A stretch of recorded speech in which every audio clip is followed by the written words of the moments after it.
why did you find that you had to hide your identity for so long? I wasn't happy with being gay. I didn't want to be gay. I was ashamed of it. That's why. Do you think that if someone had said to you at a younger age, or you had been around people who were openly gay, that would have changed, or not? Totally. If there had been any role models, then I would have seen that it was okay.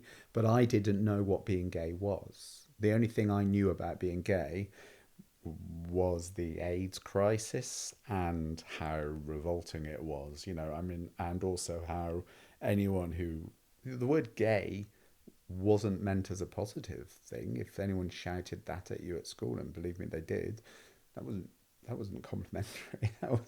That was a derogatory word. So yeah, role models are so important But you've said that if you could take a pill that would make you straight, you probably would. Why is that? because it's easier, isn't it? I think if you erase everything that you've learned in your life and you're just person A, you've got no baggage, you haven't got a mortgage, you haven't got kids, you haven't got anything. Person A starts their life building everything onto it. Well, before you can get to that, if you're gay, you've got to realize that. And you've got to deal with that before you can do all the other stuff that's going to stress you out in life. You've then got this thing that you've got that you don't want. And when I was growing up, I wanted to be normal. I didn't want to be person A without having to run that mile first. So yeah, I distinctly remember when I moved to London, so this would have been early 30s, being out with friends, and they asked me that question: if you could turn it off, would you? And I said yes.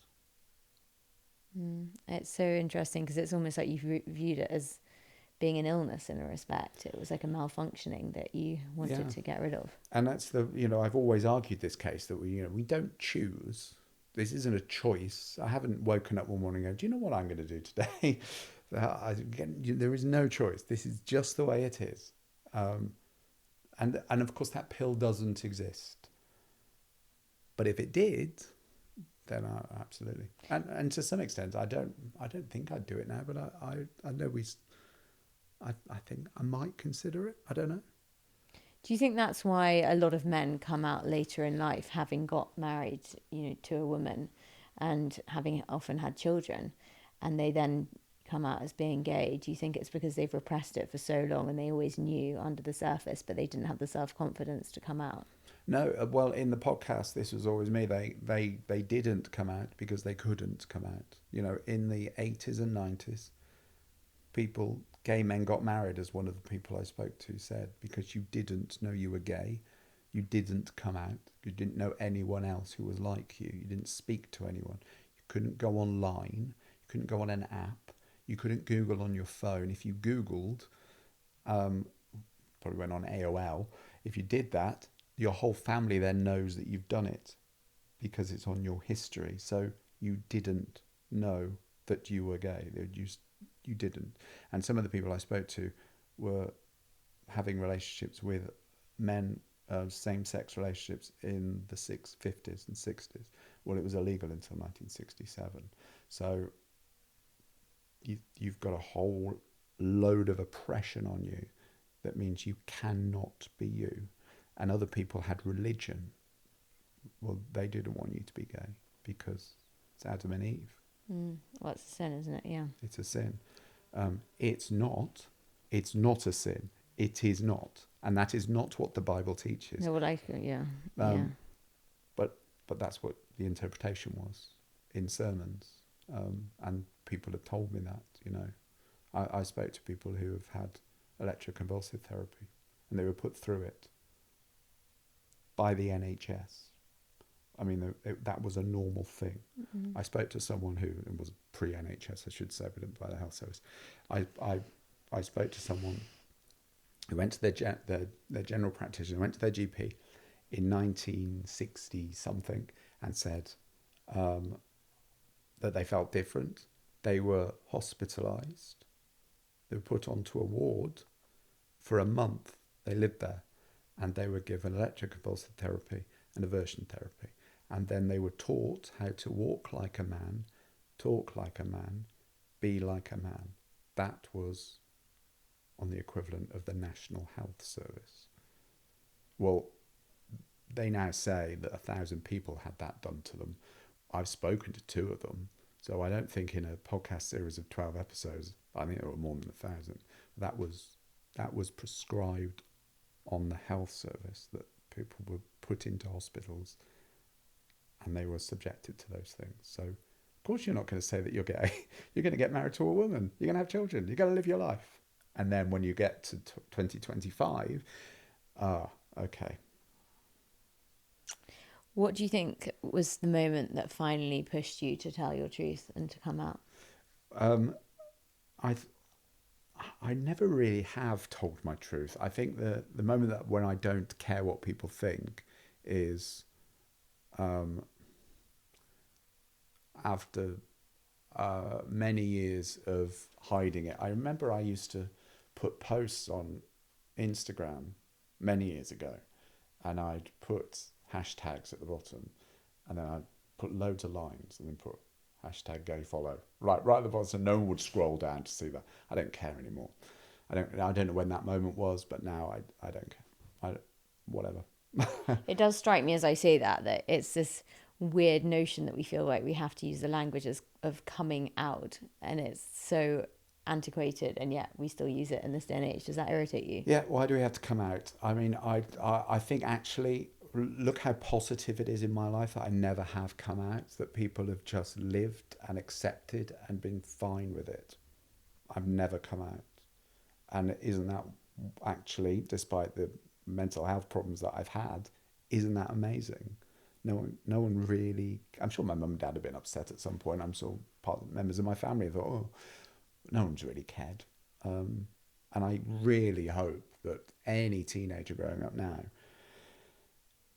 doesn't have to come out. They can just live their life and it's accepted. Yeah, I really agree with you there. I think it's a really striking point. How did hiding your sexuality impact your mental health for so many years?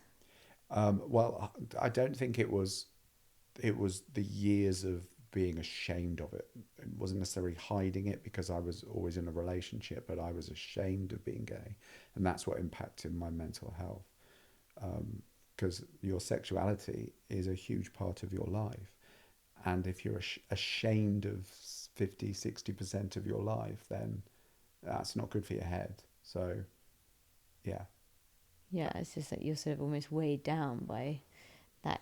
It's almost like a secret, but it feels like did it feel like a dirty secret? The thing is, all my friends knew that I was gay, and they knew that I was in a relationship. We never talked about me being gay. They just knew I was in a relationship with a man. So it wasn't about, oh, Richie's gay. They might have said that behind my back, but that was never a thing of being introduced as a gay person. I didn't want to be. I didn't want to be gay. I was embarrassed by it. I don't want people thinking, oh, what does he get up to behind closed doors? I didn't want that. I just wanted to be Rich Clarke and be that person, not who's gay. What role do you think that storytelling plays in healing for both the storyteller and for the listener? I think it's really important because these are our truths, aren't they?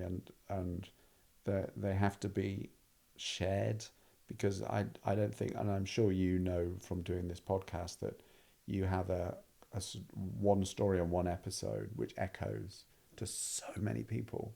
And I think doing my podcast, I realized that so many people have been ashamed of being gay. And I think we need to talk about that. Yeah, we really do. And I think, as you said, I think again, it goes back to this coming out. Why do you have to have this grand coming out ceremony? And why do you have to admit to your friends? It would be like me having a mass confessional that I'm anorexic and I have OCD, and it's like, oh gosh, it's like people notice, they pick up on things, and yeah, you're slightly different. So what? We all have our battles and our struggles in life. Yeah, and also if you did that, people go, oh, that's okay, you'll be all right. And they'd sort of shrug it off and laugh it off like it was the most insignificant thing. And I think coming out, we have a National Coming Out Day, which is a worldwide event. And the reason we do it is because we're aware that some people are unable to come out. And it's really important to talk about that. But I think if you're growing up and you think at some point, I might be different, I need to come out. No, you need to talk to someone. That's not coming out, that's talking to someone. And you say about your mental health struggle, you talked to someone. It's not a, I'm this, I've got this. You don't have to do this big, almost like, baby shower moment where you announce the gender of your baby. You don't have to release balloons into the air. You just have to talk. And I think that's so important.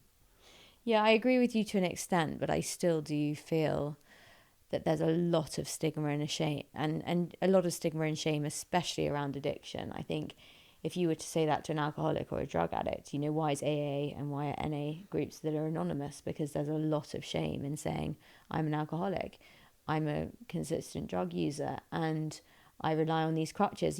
I even get it with my food, or over exercise for me was a huge source of shame. And I used to lie to friends about the amount I was doing. I would lie to my parents. I would do it in secret. So yeah, I agree to you. I agree with you to an extent, but I still think that around many of these mental illnesses, there is a lot of shame and secrecy that's very pervasive. But the point is it's the big step to the point where you're going to talk. And I think I guess what I'm trying to say, it doesn't have to be a big moment. You don't have to sit friends down and say, hello, I've got these problems. You just have to find a way to be able to share. And it's not about, I'm not saying that you need to talk and you need to make have a conversation about it, because I realize that's incredibly difficult. I think the important thing is you don't need to have a big moment. Mm. Yeah, I mean, I think with something like bulimia, which is an illness which is ridden with shame, coming out to a partner or a parent that you have bulimia can be hugely daunting. How do you do that? I mean, I imagine it's like the conversation of quote unquote coming out to your parents if you're gay. Yeah. It's that feeling of they're going to reject me, they're going to think I'm an awful person, they're not going to want to see me again. Because there's so many elements, because you're also thinking about the right person to speak to, and often, professional help is the what you need and but to get to that point is a lot of acceptance. And I think all I'm saying is there doesn't have to be a fanfare moment.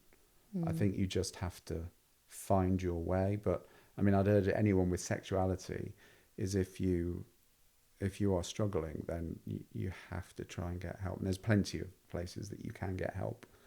Now there are role models that who are out there who can shine a light on the direction. But I think for sexuality, you shouldn't go through it on your own. No, I agree with that entirely. What does pride mean to you today after everything you've been through? Usually crying. I just cry. I'm embarrassing that I cry so much at Pride. I went to the best Pride I've ever been to. Was Isle of Wight Pride, and it was the year that they were hosting UK Pride. And I went over on the hovercraft from Southsea, and we were going to have this great day on the beach. And they do this.